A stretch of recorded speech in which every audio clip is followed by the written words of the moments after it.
Hey, what's up everyone? James here and welcome to GoodDudeTV. On this episode, we're going to be exploring an abandoned gas station located here in Arizona. This place closed down back in 2014 and has become the living spaces for multiple different people.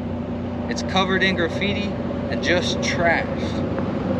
So without taking up any more of your time, sit back, relax, and I hope you enjoy.